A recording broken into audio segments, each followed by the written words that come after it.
Hello, everyone. We are very privileged to have with us today the Reverend Dr. Johnston Thomas Cuddy.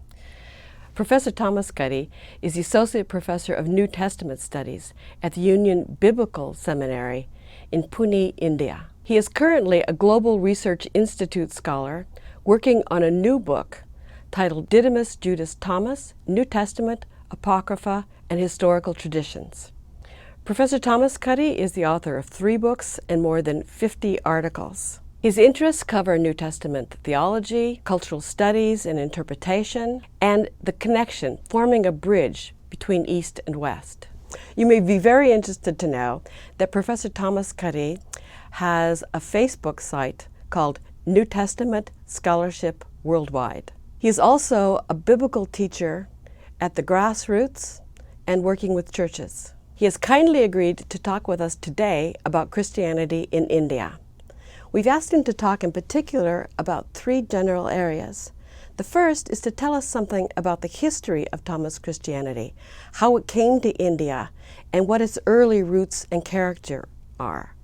We've also asked him to tell us a bit more about what Thomas Christianity in India is like, and also to tell us about what some of the issues are for Christians in India today. So, welcome, Professor Thomas Cuddy, and thank you so very, very much for being with us. So, thank you for this interesting question. When I talk about the origins of Christianity in India, I may have to talk a lot of things, especially when we look at the writings as well as the historical traditions.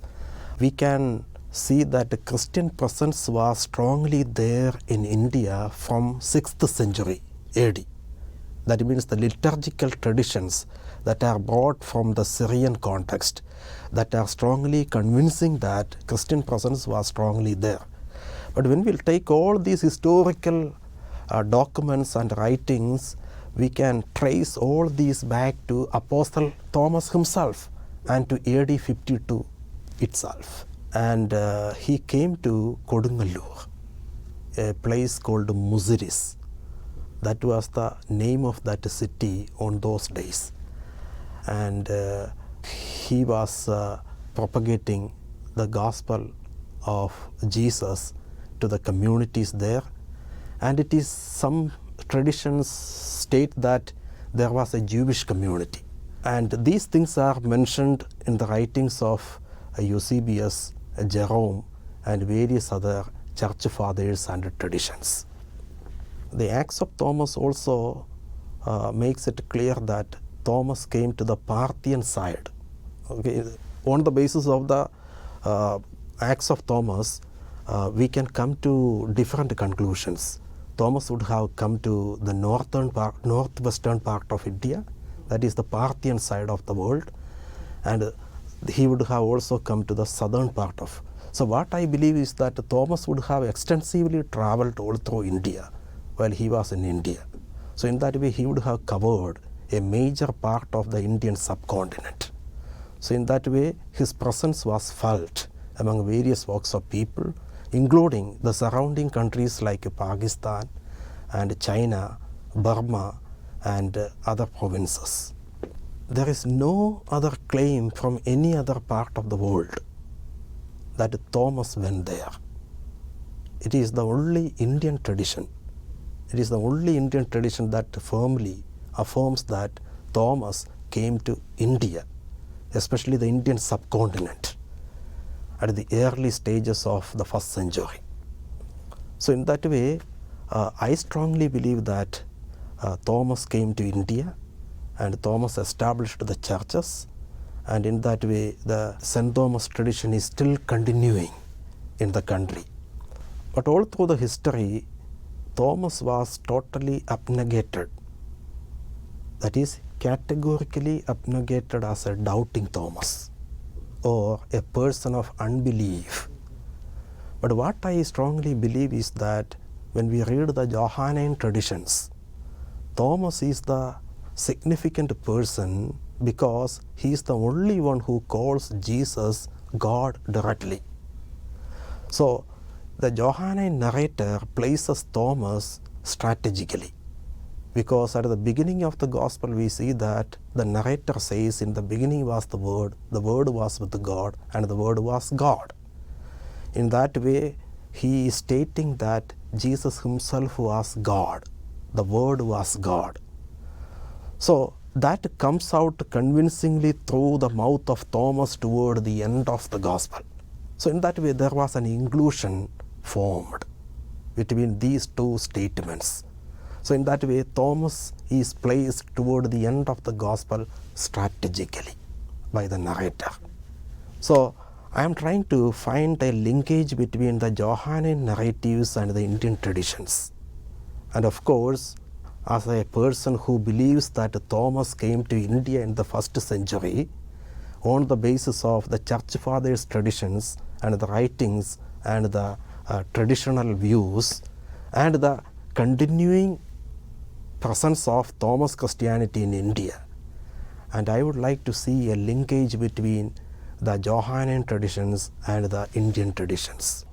So you've told us so much about the history of Christianity and its beginnings in India. Can you tell us something about what Thomas Christianity is like? What's distinctive about it? What's special about it? The strong St. Thomas tradition that makes it unique, the presence of the St. Thomas Christianity. While other apostles of Jesus went to different parts of the Greco-Roman world, for example, Peter, James, John, and all these apostles went to different parts of the Greco-Roman world, Thomas went far beyond the Greco-Roman world. That itself make the Indian Christianity a unique phenomenon that comes beyond the Greco-Roman phenomenon. In another sense, we can say that the St. Thomas Christianity is a counterpart for the Greco-Roman Christianity. That made the Indian Christianity known as a different category called Syrian Christianity. That also made Syrian Christianity a unique phenomenon. When I talk about the mystical nature of St. Thomas Christianity, it is a phenomenon that was adopted into the St. Thomas Christianity from the Hindu traditions. Right from the beginning, St. Thomas, as an ascetic, propagated the gospel. From that time onward, the ascetic nature of St. Thomas Christianity was later on carried on by the church traditions. In that way, he was doing his missionary works in the Indian subcontinent. Another significant thing is the St. Thomas Christianity was a community of dialogue, interaction. Okay, that is the way St. Thomas Christianity was growing up. There was no crucial conflicts between the St. Thomas Christians and the local religious communities, okay, in any parts of India. They were living in harmony and peaceful atmosphere. That is one of the unique features of St. Thomas Christianity. As I understand it, there are over 70 million Christians in India today. Could you tell us what are one or two of the most significant issues that Christians face? When you ask about two major issues that the Christians face today in the Indian context, I do think that that is a practical question. In that way, language is a hurdle for the unity of the church. Religious communalism, casteism, these bring several tensions within the church setup. Intra-ecclesial communalism and intra-ecclesial casteism play a significant role to divide the Indian church. These militant majority religious communities consider Christian communities as foreign and alien. That makes the Dalit Christians hide their identity in the national level. That is the main reason why even today Christian percentage is 2.3 according to the government census. Another issue the church confronts today is persecution against the minority communities, especially the Christian communities, and also the anti-conversion bills that are passed against the Christian communities. It forbids the Christian communities to go and propagate and share the gospel among the masses. It is especially to the Christian communities because many people are attracted to the Christian missions because of their social emancipation programs among the tribals and among the Dalit communities. So these are the major internal and external issues from which the Indian church is really struggling in the 21st century. What I believe about Christian missions in India today is